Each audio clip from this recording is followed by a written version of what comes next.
what kind of plane was it, da-da-da, and of course we flipped on the TV set. And at that time, there was still the speculation, okay, was it just an accident? Was it a small plane that accidentally hit? But then, you know, the more we watched, and it didn't take long until we had the second downing of the second plane hit the towers, and at that time it was very, very obvious that America was under attack.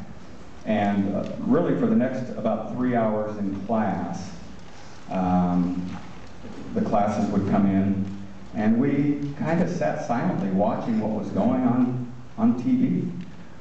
Kids would ask a few questions.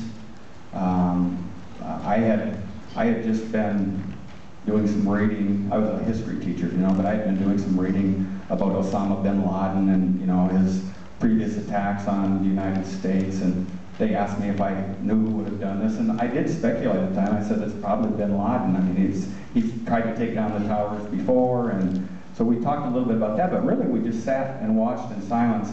And I remember that point where the first tower came down, and it was like, you just kind of sat there and went, what happened? You know, it's like all of a sudden there's this big cloud of dust there, and you didn't know what happened until, you know, they started to say, you know, the towers collapsed. And then it seemed like every about 5 or 10 minutes something new was happening. It was, you know, reports that this plane had been taken, and then the Pentagon attack, and then, you know, and you just sat there, and the more you listened, you couldn't believe what was happening.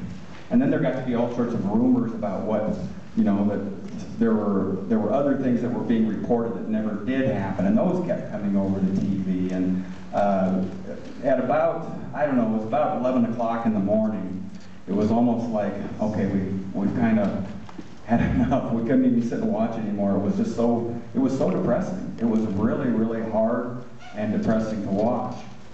And, you know, we made it through the rest of the day. And the things I remember about going home that evening were, one,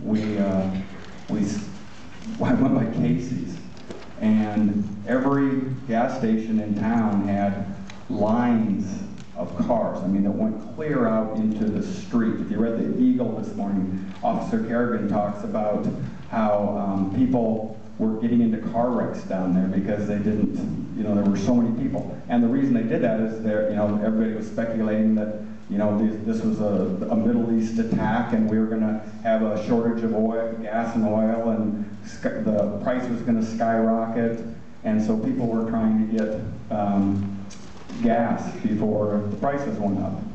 And they did go up for a little bit, but they came down pretty quickly. And then that night I remember going to church, and we had a large number of people at our church, and really just sat and prayed for